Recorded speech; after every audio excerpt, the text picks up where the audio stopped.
अभी हाल ही में 5 राज्यों के विधानसभा चुनाव संपन्न हुए। मध्य प्रदेश, राजस्थान, तेलंगाना, छत्तीसगढ़ और मिजोरम।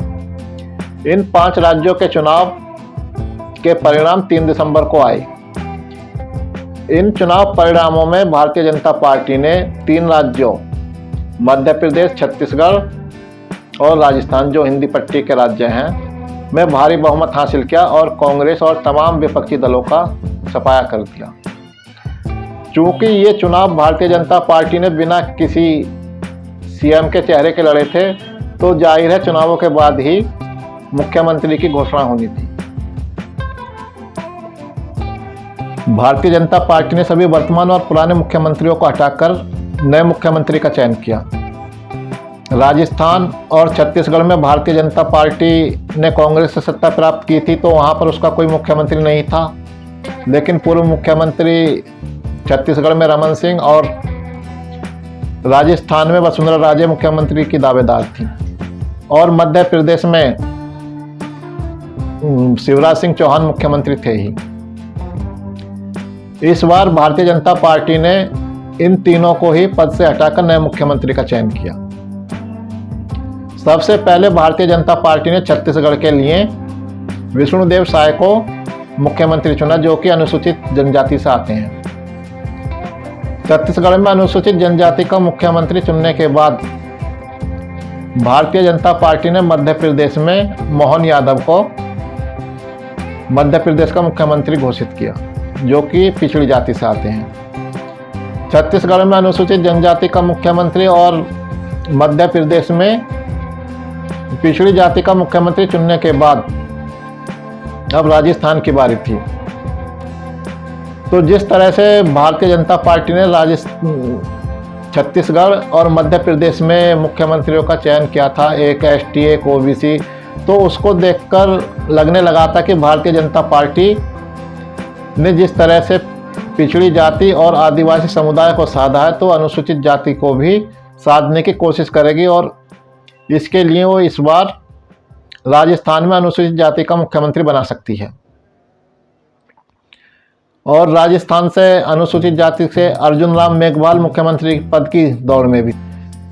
लेकिन भारतीय जनता पार्टी ने अनुसूचित जातियों की संभावनाओं को नकारते हुए भजनलाल शर्मा को राजस्थान का मुख्यमंत्री घोषित कर दिया, जो कि अनारक्षित वर्ग से आते हैं। इस प्रकार तीनों राज्यों में भारतीय जनता पार्टी ने एसटी, ओबीसी और अनरिजर्व कोटे से मुख्यमंत्री बना दिए, लेकिन अनुसूचित जाति का कोई भी मुख्यमंत्री नहीं बनाया। अगर बात करें भारतीय जनता पार्टी की, तो इस समय भारतीय जनता पार्टी की 12 राज्यों में सरकार है। उन 12 राज्यों में मुख्यमंत्री अनुसूचित जनजाति से भी हैं, ओबीसी से भी हैं और जनरल से भी हैं। लेकिन अनुसूचित जाति का एक भी मुख्यमंत्री भारतीय जनता पार्टी से नहीं है।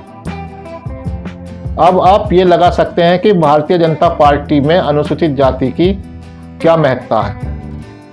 भारतीय जनता पार्टी की नज़रों में अनुसूचित जाति का स्थान कहाँ है। 12 राज्यों में सरकार होने के बाद भी अनुसूचित जाति का एक भी मुख्यमंत्री भारतीय जनता पार्टी के पास नहीं है, जबकि भारतीय जनता पार्टी को अनुसूचित जाति ने काफी वोट दिया है। अगर जनसंख्या की बात करें तो 2011 की जनसंख्या के अनुसार अनुसूचित जाति की आबादी 20 करोड़ से ज़्यादा थी और अगर प्रतिशत में बात करें तो 16.6% से ज़्यादा थी। इस प्रकार भारतीय जनता पार्टी ने अनुसूचित जाति का कोई मुख्यमंत्री नहीं दिया। भारतीय जनता पार्टी की बात क्यों करें, कांग्रेस ने भी, जिन राज्यों में कांग्रेस की सरकार है, उसने अनुसूचित जाति का मुख्यमंत्री नहीं बनाया। पूरे देश की बात करें तो शायद इस समय वर्तमान में अनुसूचित जाति का एक भी मुख्यमंत्री नहीं है। 20 करोड़ से ज़्यादा आबादी होने के बावजूद लगभग हर छठा आदमी अनुसूचित जाति का है। इसके बावजूद एक भी मुख्यमंत्री अनुसूचित जाति से नहीं है। इस प्रकार आप देख सकते हैं कि विपक्षी दल, सत्ता पक्ष, कोई भी दल अनुसूचित जाति को आगे बढ़ाना नहीं चाहता। अनुसूचित जातियों की इस हालत के लिए कौन जिम्मेदार है?